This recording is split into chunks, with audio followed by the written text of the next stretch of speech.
Liza, Blas, welcome to The Real Build. How you doing today? I'm doing great. Thank you so much, Bill, for having me. Yeah, I'm excited to have you on. We connected on LinkedIn, and you wanted to talk about a very, very important subject. Obviously, you're doing some big things in your life right now, and I'm excited to hear about that as well. But we are going to talk about mold and what it does, the effects it has, and the household, and so on. It's a very important topic. I can't wait to get into it with you. But before we do, let's find out about Liza. So who is Liza Blas? Who am I? Well, I'm a mom, first and foremost. I have two beautiful children. I was a commercial real estate broker for a long time. So, there's always a part of me that's going to be in real estate. I'm an investor now. But, I would say going back 5 to 7 years, my children started becoming mysteriously ill. And this is when I was really at the height of tenant representation. And I was doing build to suits for medical groups. But secretly, my world at home was truly collapsing. And I had learned, just when I thought things couldn't get any harder, that my children had chronic Lyme disease and were both severely impacted by mold. And so during the pandemic, I'm just one of those people that did the big shift. I was in commercial real estate office leasing, so there wasn't a whole lot of activity. And then the universe just kind of directed me to another place of advocacy, and dedicating myself to healing my children of their illness and really spreading awareness, because I do believe so many children and families are impacted by this. So that's kind of my mission now. I'm a big advocate in the Lyme space, and I really speak to awareness and empowerment. I'm an empowerment coach now, for moms, and that's what I do. It's so important too. I love what you're doing, and empowerment for mothers and so on, because there's so many things in the world today too, and moms need somebody like you to kind of help coach them, and because there's so much going on, especially for a kid. I can only imagine, like when I was a kid, we didn't have every single day cell phones, technology everywhere. Oh my gosh, it's so true. Yeah, it's a different world. It's a whole different world. And there's just, we used to just go kind of play. I sound old, but we used to just go play outside. I mean, we had video games, but it was rare to go sit in there all day and play. My mom would be like, get outside and go do something. Because you had to wait your turn too. Yeah, there was like one controller and a whole line of people before you could go. Yeah. And now everybody can play all at once, and they're all sitting on iPads and iPhones, and it's just a whole different world. So I commend you for the choice you made, obviously getting out of commercial real estate and doing what you do and your passion too. But we're going to get into mold today because it is a very important subject. So let's talk about you. How did you find out that there was mold in your household? What was that first step in that process? Unfortunately, I did not find out I had mold in my home until we were already very ill. So even to get to a Lyme disease diagnosis takes a couple years. It's very complex. Testing is faulty. And you really need a Lyme literate MD, otherwise known as an LLMD, to diagnose you properly and treat you. And so both of my kids were in treatment during the pandemic. And we had then lived in the house that we were in for 2 years. We moved in 2018. So 2020, my kids were finally diagnosed. Keep in mind that they had been ill several years before they were diagnosed. We were in treatment, and that's just being in the Lyme community space. You really learn so much more from the community and the people who have been there. And one of the things that kept coming up was, have you checked your home for mold?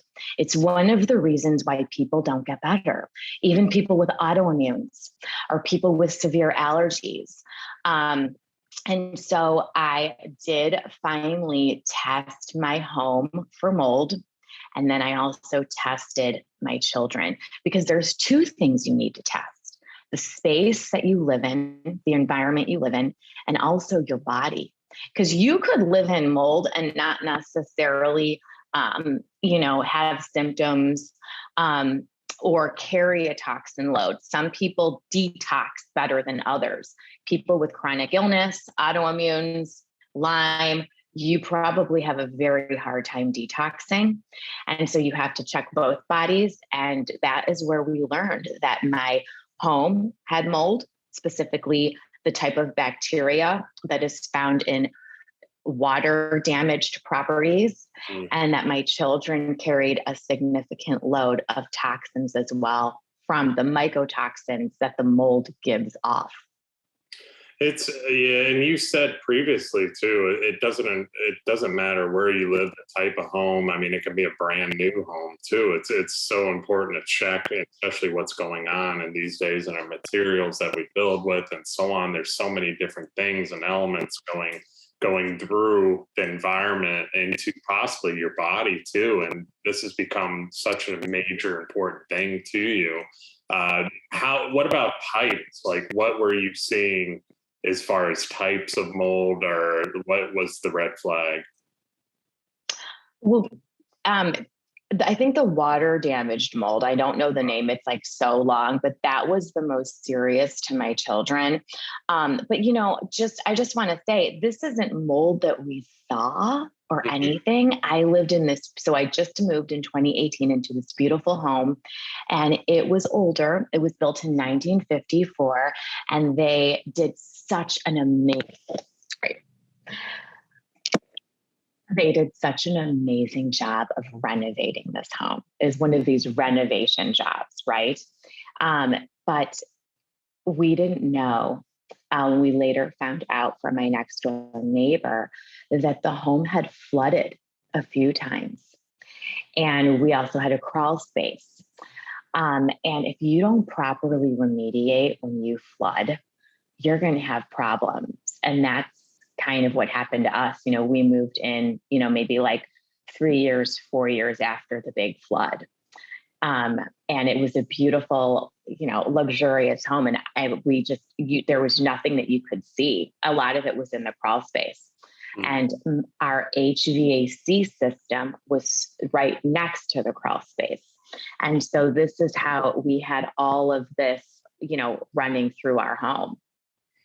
And as far as remediation and so on too, so obviously let's go in the steps here. You probably got tested for the mold. They did a mold test. That's what they discovered, was that, because mold can run in so many different ways without getting into the types and so on, because like you said, there's a lot of them that are very long to say, like black molds and so on. And a lot of mold does stem off of some kind of water. I've had issues where a pipe might have burst and so on too. And it's always important to kind of treat that general area before you close up the wall. Maybe get a dehumidifier in there to kind of absorb all that moisture out of that specific area before you seal up the wall with drywall. I kind of always tell people that, or some fans too, put some fans on the floor, have those high pressure fans running against that moisturized spot too. I just had that instance with a customer I do their home watch for. They had a pipe inside their master bedroom wall that broke a little bit, had some water leaking out, leaked down and through the drywall, and they had to cut open all the drywall. Obviously, the wood behind it had moisture on it. And I told them, before you do anything, and close that up and get a drywall guy over there. We need to try this out. That's the most important step. Absolutely. So remediation was such a process. Yeah. So we started with testing. We did ERMI testing, and I ended up using, because of the chronic illness that ran in our family, I used a special testing company, that specializes in cans and Lyme. I believe they're called We Inspect. And they came out and did the testing, and it's not cheap. It is like such an investment. Then we also did remediation with a separate company. Before we remediated, we had to also bring in a hygienist. It's a whole thing. And so then we had to do remediation in stages, Bill, because it's a lot, financially, just the manpower, just the upheaval of it all. So the very first thing we had to do was change our HVAC system because we had mycotoxins and bacteria inside my HVAC system. So that was the first place we had to start. We had to change some flooring, a couple windows, also had some mold in it. And again, we did it in stages.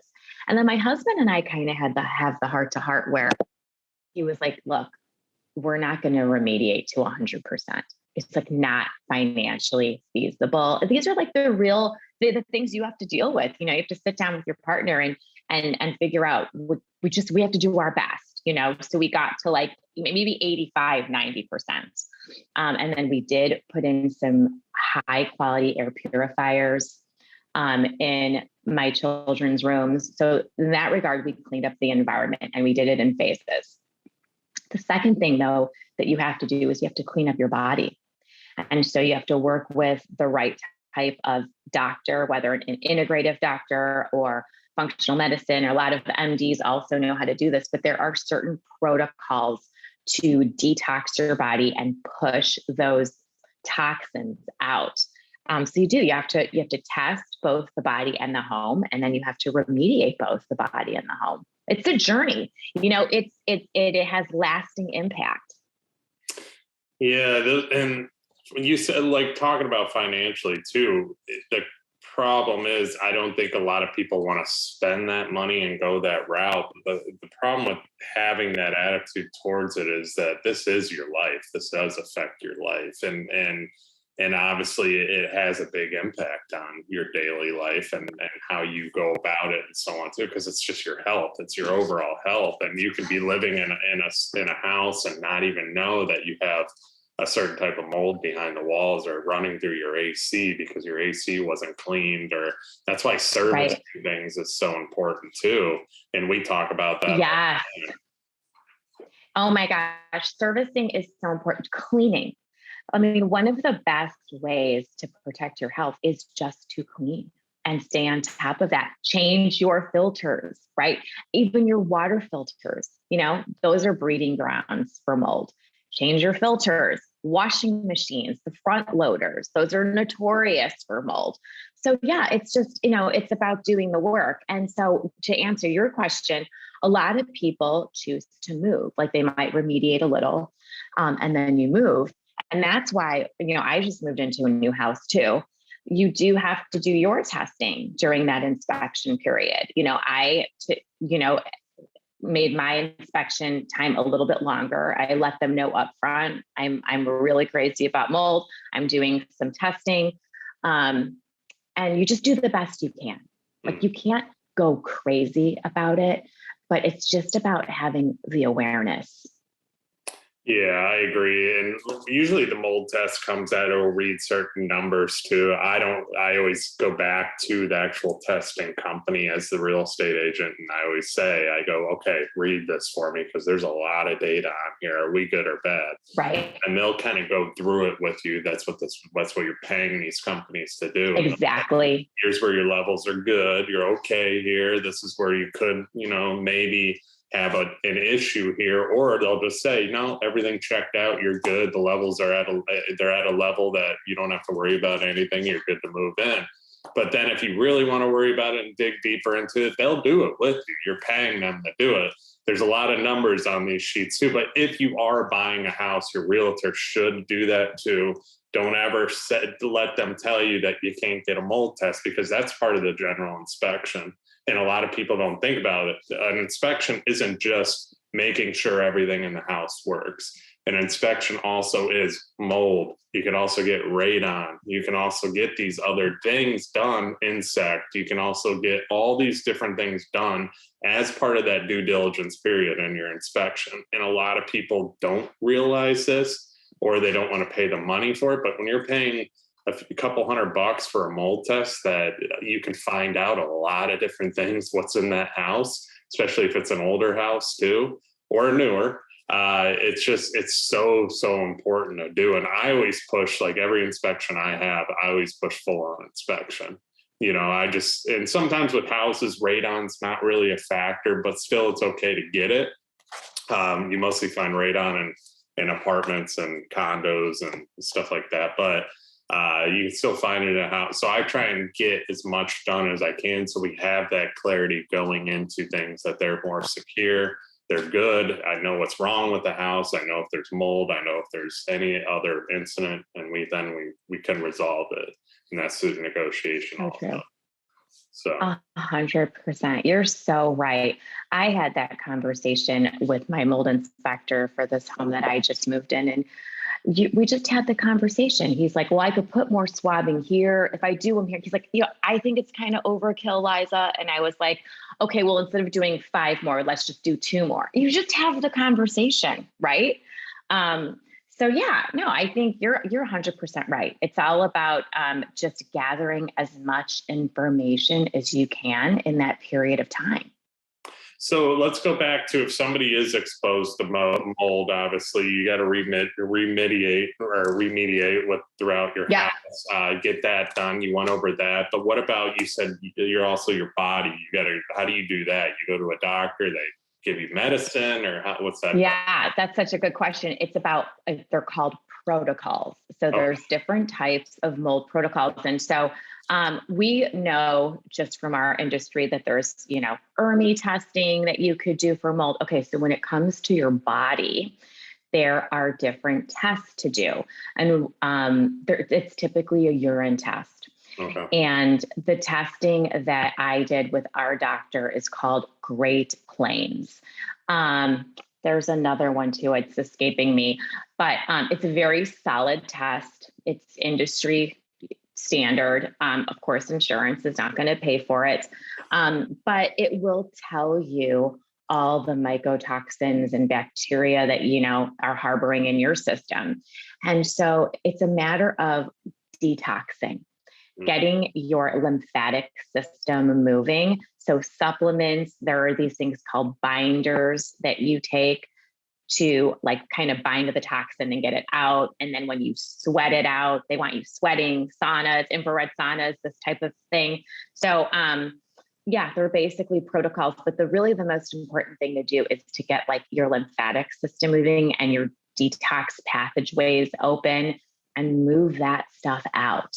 So it includes diet, right? The lifestyle, a certain type of exercise that you do, sweating, supplements, all that kind of stuff, because it really does disrupt mold and mycotoxins, completely disrupt your body.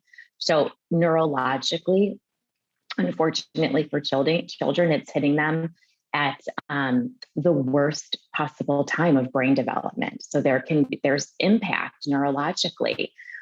Like for my own children, both of their nervous systems are not regulated properly. In a child, this kind of looks like a kid who has severe emotional dysregulation. Like they just fly off the handle, but it's not that, unreasonably. You're going to see a lot more of that, if that's impacting them. For my daughter, unfortunately, because she had Lyme and mold exposure, it launched her into PANS.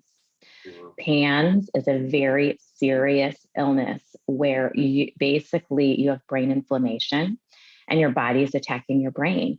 So she's on the mold protocol to get stuff out still lightly, but also kind of supporting her brain health.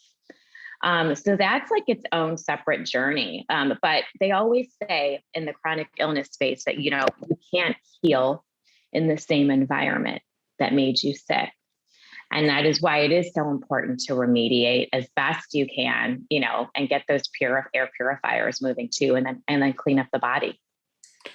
This is such important stuff to talk about, because it's mostly never talked about. I don't think as much, even in the sale of a home or the building of a home and so on too. And I appreciate, all of this as well. As far as remediation too, obviously with them cleaning air ducts out or them, I'm trying to think what else they do when they do that too. I know for like, there's some radon remediation. Well, one of the things we did actually in our crawl space is the real remediation. It's like they fogged it out, like this antibacterial. It is a very special system.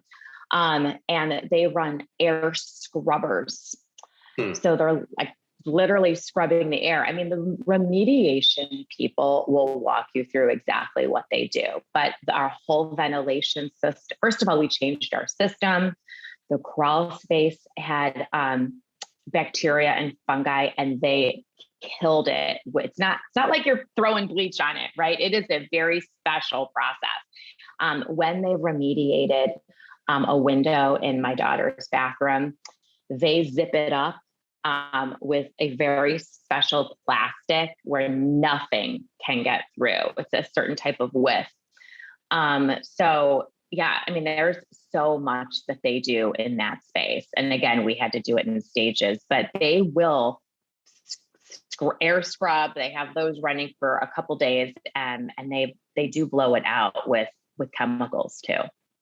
It's so important too, because even thinking about like down here in Florida, like, you get a hurricane, you get water inside your roof area, which can be common too, because water can blow on an angle up your roof vents and into your attic. And a lot of people don't really realize that it's just not pulling away the old insulation and, just letting it dry out. It's because mold over time can spread as it grows and so on too. And you might miss something after just pulling that insulation out because that drywall was wet, and that drywall, yes, it'll dry itself because it's hot in the attic or whatever. But if there's mold growing on it, it's going to spread up there, and it's in an area that it's going to work its way down to the house. So these things that you're talking about, and maybe getting a test after a hurricane or after you clean and dry everything properly, is important, because you don't know what you're breathing in. Right. And it's just crazy to think about. Yeah. And really one of the things that really is toxic and dangerous is, when you think about it, mold is a living organism, right? So when something comes up to mold, it's going to protect itself. Like if you were to touch it or wipe it, it's going to protect itself, and then it releases its own toxic gas. That's the mycotoxin. And that is what is really dangerous to people. And that's like what people have in their homes. So when you're talking about like an HVAC that has mold in it that's running, now you have movements. Well, now you're releasing a mycotoxin into your whole ventilation system. So yeah, I mean, it's crazy. But yeah, that's actually the more dangerous piece, is the mycotoxin that it emits. What are some innovative solutions to kind of prevent this from happening that you've dealt with or faced, or what you're using in your home to kind of keep everything clean and the air clean and purified? Yeah. Because I'm sure there's a lot of technology, a lot of different things coming out too, to kind of keep your airflow clean, keep the home clean, keep everybody feeling good and healthy. Yeah. So one of the things that I delegated to my husband was just HVAC. You know what I mean? Like really make sure that we have a good HVAC. Right. Just make sure you have a good HVAC system. And I know that ours has some type of special filtration, extra steps. And I actually can't speak directly on what those are, but I would say HVAC, because air quality is so important. Definitely we use the IQ air purifiers. It's a really solid brand. Air Doctor too. And just make sure you're changing the filters. I've also had conversations with the mold medic. I don't know if you're familiar with him, but there is a book out there that if you really are interested, if your listeners are really interested in learning about remediation, it's the mold medic, Michael Rubino. And I've actually interviewed him on my podcast, and his biggest piece of advice, he's remediated so many homes. He actually did remediate Gwyneth Paltrow's home, is clean your stuff out, right? It's like change the filters. It's like, it really does get so simple. Dust, vacuum, wash your sheets, wash your comforters. Like these are places that things land every day. And you'd be surprised like that it's just that simple stuff. Bring the fresh air in, you know, that, because we are so locked up in our homes now. You know, especially during the pandemic, a lot of people were stuck in their homes and were breathing in poor air quality. So it's really just even the simple stuff. Yeah. And a lot of people don't really think it's that simple, you know, but it really is. I mean, keeping clean, keeping, you know, the airflow going and having things open when you can. Obviously in Southwest Florida right now, we can't really open our doors because it's 90 out, but right. keeping that AC, that air handler and everything clean too, and all the filters in it as well. And having that constant, that every 6 months, having your AC worked on too, because a lot of people do that. They don't do the maintenance, and it's important to do that maintenance. You may say, I don't need it. I'll change my own filter, but there's more to it. These guys clean these. There is so much more. They make it last longer. But going back to what you were saying with your husband with the AC, I'm sure there's infrared you can do on these AC units now. A lot of the newer ones with the variable speeds are, you know, there's certain things that are cleaner, and there's so many different things you can do with an AC unit now, better filtration and so on. But a lot of it goes back to the one main thing I just said, and that is the maintenance and keeping things clean, like you said. That's important. For sure. For sure. And just, you know, I honestly, just from an everyday standpoint, it's, you know, even your water filters, you know, you can change those because you're drinking that. And when I looked inside my washing machine, I had a front loader. It's atrocious. I mean, you don't think about these things, but you really do have to clean all those types of things out that have water related to them. Yeah, exactly. Liza, I love all this. This has been great. I'm definitely going to have to reach out to the mold medic too and get him on my show and then talk more about 100%. Because this is such a important topic that I think gets passed over. And when you brought it up, I was like, yep, having you on in a heartbeat. So I appreciate it. I want to get into, before we go though, some personal questions with you real quick that I ask all my audience. So what about you personally? Obviously, you're growing, you're building a new brand, a new business. What lessons have you learned throughout your journey that we should all apply to our own business or our own lives that can help us grow? Oh my gosh. You know, I speak to empowerment. I think that healing is a journey. I mean, everybody's healing. Healing myself personally helps me professionally too. So I think that's part of doing the work. You know, sorry, I'm like totally having a brain fart. Hopefully you can edit this out. No, you're fine. I just I don't know. I'm like, for whatever reason, I'm just like brain farted right now. I can edit it. It's fine. Can you repeat that question? So obviously you're growing, you're starting a new business, you know, and kind of going out on a new venture too, in life and all. What about you personally? What lessons have you learned throughout your journey that we should all apply to our own business or our own lives that can help us grow? Okay. So the biggest thing that I learned in my journey was, I just really, throughout this journey, even when I was a commercial real estate broker, is I just wanted my kids happy and healthy. And I was just always working at that.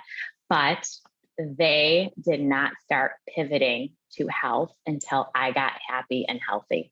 And so it really does start with you.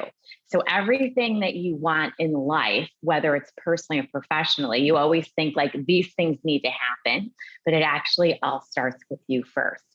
And that is how I inverted the recipe.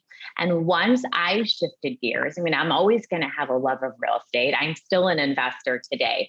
But once I shifted gears to doing something that like fed my soul and fed my passion, that's when I started seeing my kids turn and become happier and healthier.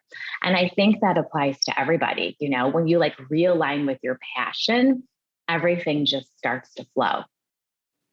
I love that answer. You're so spot on. I don't personally have kids yet, and I will in the future, but it is so important. And I've heard this from a lot of fathers, a lot of successful entrepreneurs, coaches, and so on, that, you know, your kids they watch you. They're always watching. They're always seeing how you are, how you react to things and what you do in your life. And they're going to kind of follow those footsteps. I mean, if you're unhappy, you're miserable in what you're doing, and you're just not a happy person, it's going to reflect on your kids. But if your kids see you happy and doing positive things and doing good things and getting things done and having success, that's going to reflect on them too, because you are their biggest role model. And that answer right there is huge. True.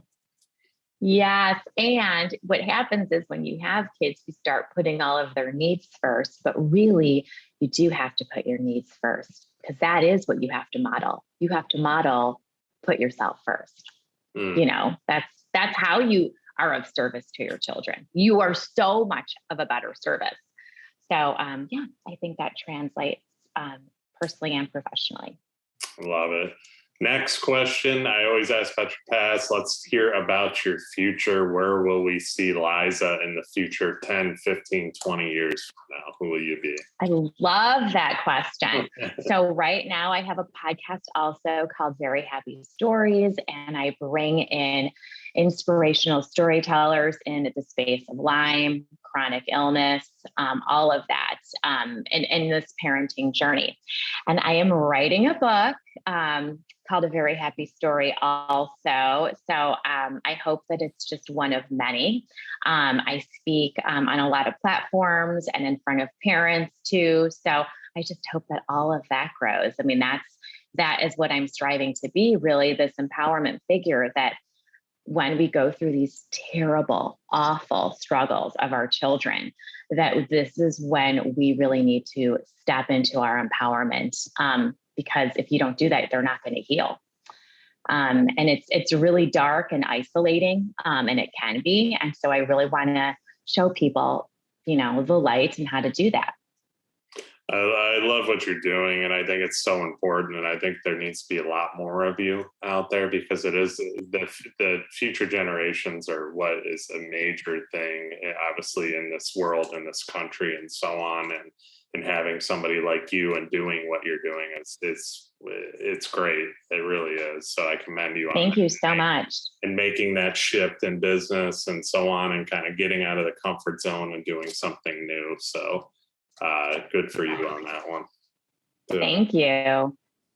But last question, and this is what this show is all about. What exactly do people need to look for to prevent mold issues, and why should they choose or trust Liza and her advice to prevent the mold within their homes?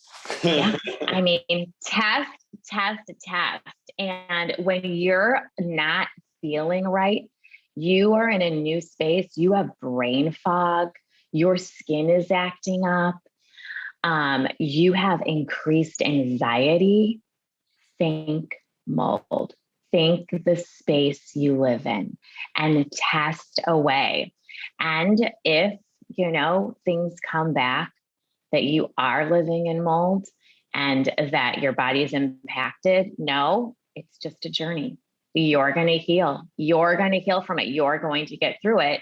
And there are ways to get through it. You're going to remediate. You're going to go down a detox journey, and you're going to come out the other side like happier and more empowered because of it. Awesome. Liza, this has been great. I really do appreciate your time today too. Last thing before we go, where can people find and connect with you? Yeah. So I have a website, Very Happy Stories, and I also hang out a lot on Instagram. It's simply Liza's Very Happy Stories. that's really where my audience is. And that's where I play. Thank you again. I mean, this is a very, very important topic. I'm definitely going to touch up more on this in the future on this show too, because we need to find, people need to know, they need to learn more about this and know strategies about this as well, as far as preventing it, which you helped a lot today. So I appreciate everything today. Thank you so much for having me. I am so grateful. Thank you so much, Bill. And everybody that's listening, thank you all for listening. You all know the routine: like, share, comment, and 5-star reviews only on iTunes allowed. And I will see you guys on the next episode.